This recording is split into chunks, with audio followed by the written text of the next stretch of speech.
If you're seeing OneDrive error 0X80070194 on Windows 10 or Windows 11, don't worry. In this video, I'm going to walk you through a few quick fixes you can try right now to get OneDrive syncing again. This error usually happens when OneDrive gets stuck, glitches out, or needs a simple reset.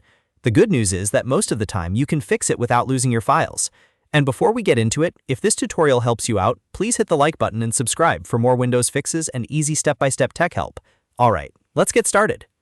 First, look at the taskbar in the bottom right corner of your screen and click the Microsoft OneDrive Cloud icon. This opens the OneDrive status panel. From there, click the gear icon to open the settings menu.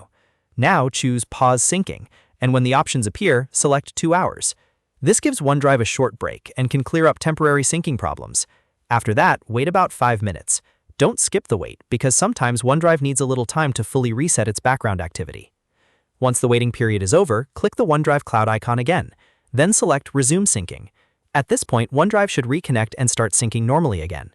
If the error was caused by a temporary issue, this may solve it immediately. If you still see the 0X80070194 error, don't panic. We have a couple more fixes to try. Click the OneDrive Cloud icon again, then click the gear icon once more. This time choose Quit OneDrive. Confirm if Windows asks you to. After quitting, wait a few seconds so the app can fully close in the background. Now open the Start menu and search for OneDrive. When it appears in the results, open it again. This relaunches the app from scratch and can clear a stuck process that was causing the error.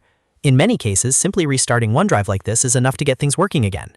If the problem is still there, we're going to use the Reset command. Press Windows+R on your keyboard to open the Run box.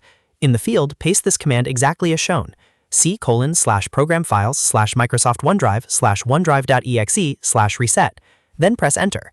This command resets OneDrive and can fix corrupted sync behavior or broken cache data. After you press Enter, wait 1 to 2 minutes. OneDrive may reopen on its own after the reset finishes. If it doesn't, open OneDrive manually from the Start menu again. Give it a moment to sign back in and re-establish syncing. If you've made it this far and the error still hasn't been fixed, the last thing to try is reinstalling the latest version of OneDrive. Open your browser and go to Microsoft's official OneDrive download page. Download the latest OneDrive setup file and install it on your PC. This can replace any damaged program files and make sure you're using the most up-to-date version. After installation, sign back into OneDrive and check whether the sync error is gone. In most cases, one of these steps will solve it, especially the Pause and Resume method, the Restart method, or the Reset command. These are the safest and effective ways to fix error 0X80070194 on Windows 10 and Windows 11. If this video helped, please give it a thumbs up and subscribe for more easy Windows troubleshooting tutorials. Thanks for watching, and I'll see you in the next one.